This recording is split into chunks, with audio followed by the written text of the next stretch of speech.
This foxy Fluffy Tail Femme Fetale is hitting the beach and is ready to kick off these Summer 1 banners. Tamamo no Bay is back, and this time she is summoned as a 5-star Lancer. At level 90, she will have an attack of 10,726 and HP of 15,147.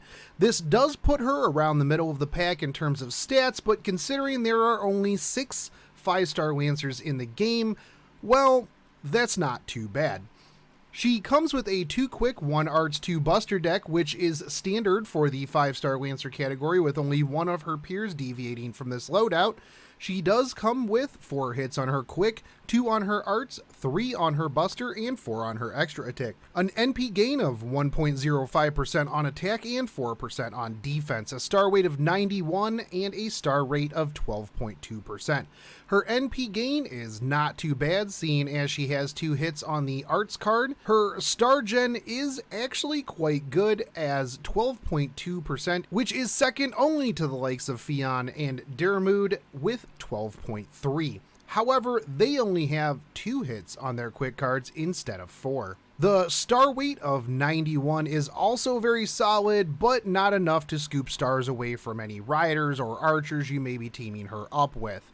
When it comes to traits of note, you are looking at Divine as well as Riding. So, bouncing into optimal card loadouts, you are looking at your highest NP generating Brave Chain as an Arts Quick. Now, this is going to generate about 42% NP gauge depending on what you're attacking and if there's any crits in there. For stars, you're actually going to be going with either the Buster Quick for damage or the Arts Quick for stars and NP. So the optimal chain for both NP and stars is going to be the Arts Quick, netting you that 42% gauge as well as around 16 to 25 stars.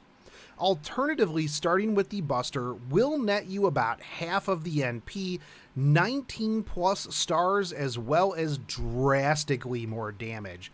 Now, be aware that Buster Quick will produce a few more stars, but the loss of damage or NP is not worth the additional 1 to 2 stars. For max damage, you will want to go Buster Arts Buster. Now, when I first looked at Tamamo's skills, they seemed very odd to me, and it felt like they threw a ton of stuff into these skills just because.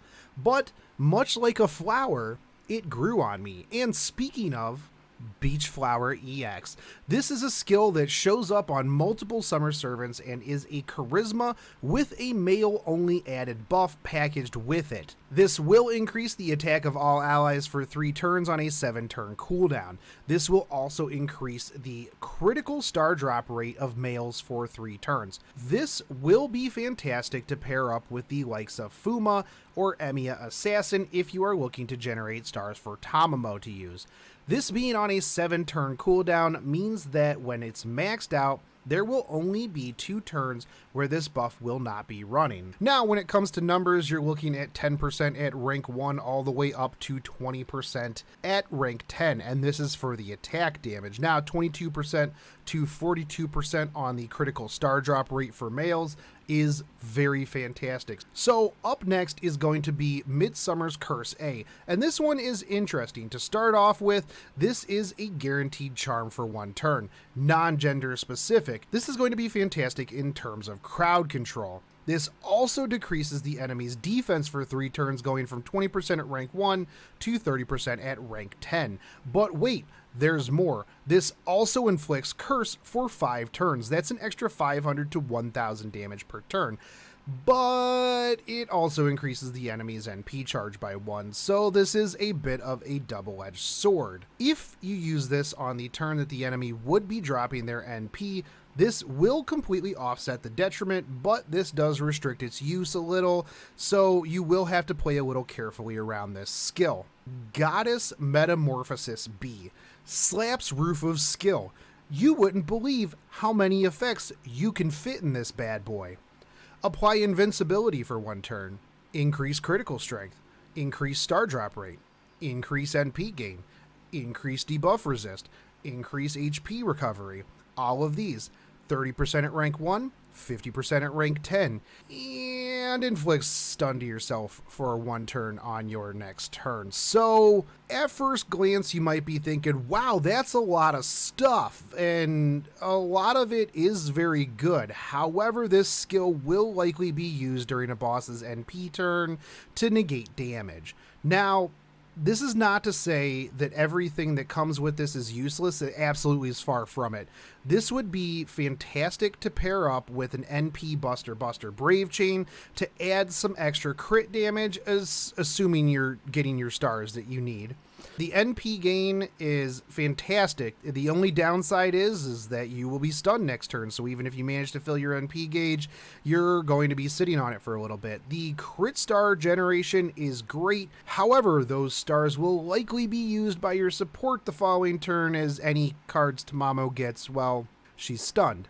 So the HP recovery is good if you are running her with some healers, but if you're not, well, it's kind of a waste. The debuff resist, at first you might be thinking, well, meh, debuff resist. But this will actually help if you are up against bosses that have debuffs attached to their NPs or follow up with debuffs. So even if you are using this as an invincibility to negate NP damage, this will also help negate any lingering debuffs that would come with that. Now, you can negate the stun by bringing somebody with a debuff clear, such as Ryder Martha, or using the Atlas Institute Mystic Code. You will want to think of this skill as a survivability with a bunch of extra cool stuff, just duct taped all together. For passives, she comes with Riding A, which I'm not too sure what she's riding, but I'll take it. 10% increase to her quick cards. This helps out with her already fantastic star generation. Territory Creation A is going to increase her arts cards by 10% and help solidify her as one of the best NP generating lancers in the game. You also have Divinity A++, 10 out of 10, would buy from again, which adds a very welcome 230 damage to the stack. For her NP, the Nutcracker, or I mean Everlasting Sunlight, Sunshade Parasol of Master's favorite deity. You are looking at a single target Buster Noble Phantasm that deals extra damage to males on Overcharge, 600 to 1000% damage at NP1 versus NP5, and 150% extra damage to dudes at Overcharge 1 and 200% to the guys at Overcharge 5.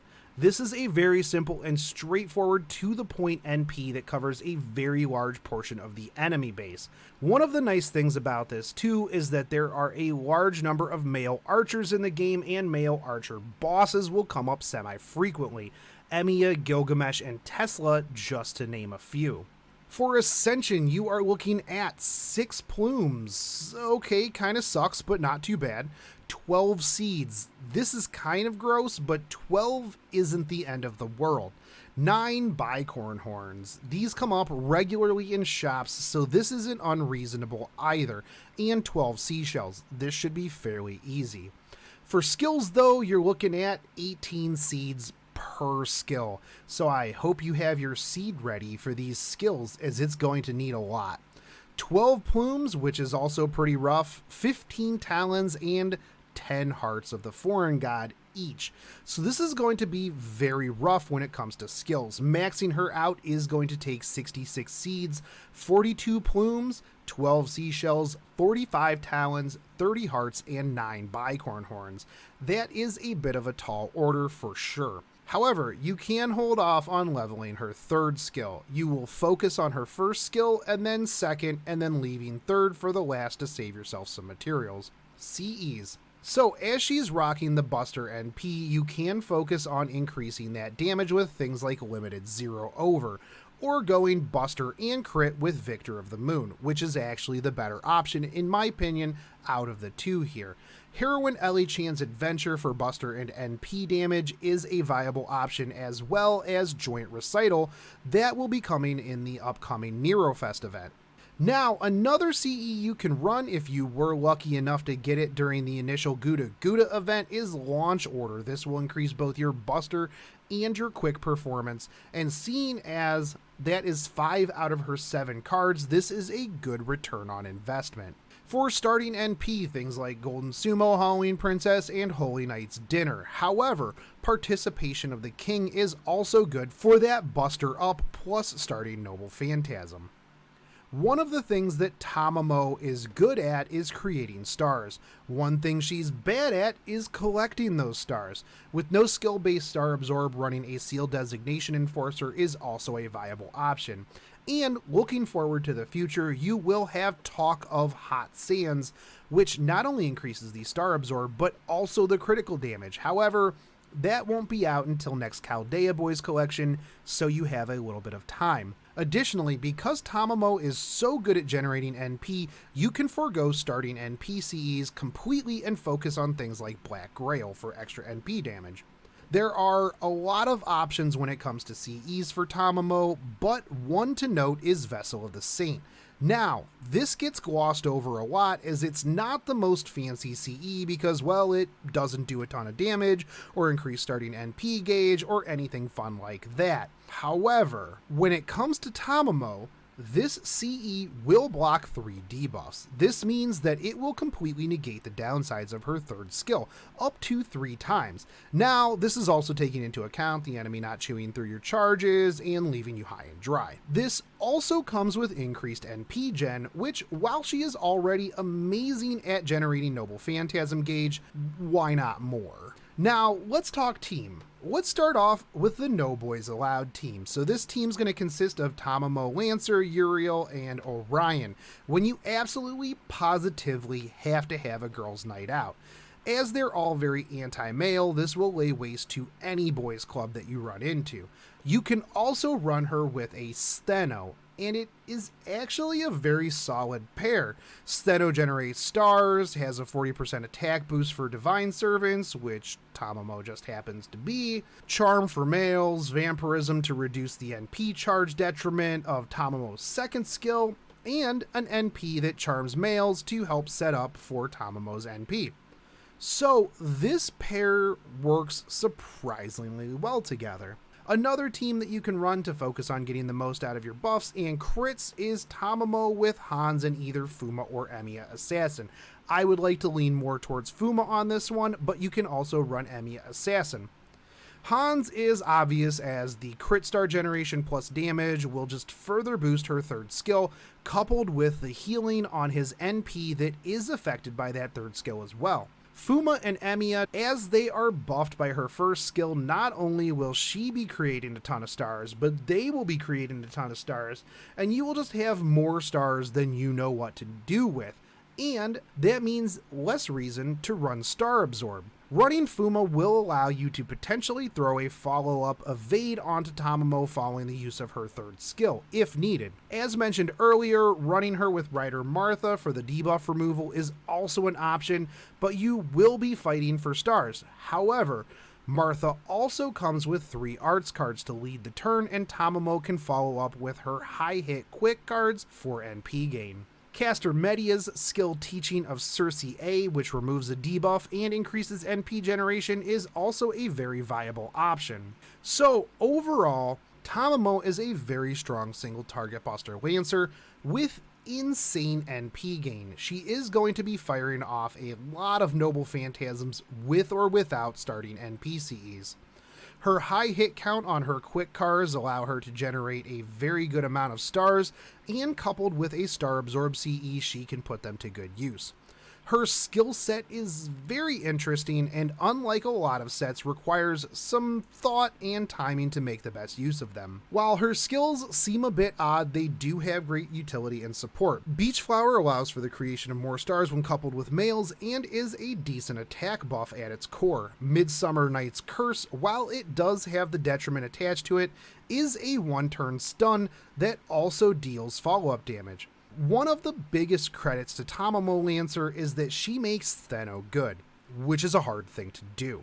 The downsides are her low star gather, which if she pairs up with any sort of archer or rider, they're just going to scoop everything. But even through her detriments, she is a top tier Lancer and absolutely worth your investment. Not only that, but she is very future proof, still maintaining a very high spot in the JP meta. So as always, I'd like to thank the Patreons that help make this channel possible. You guys are the real beach flowers. If you'd like to join them, there's a link down in the description, but you can also help out the channel by hitting that subscribe button, smashing that bell notification, dropping me a like and a comment, and I will catch you on the next one. Take it easy, guys. Peace.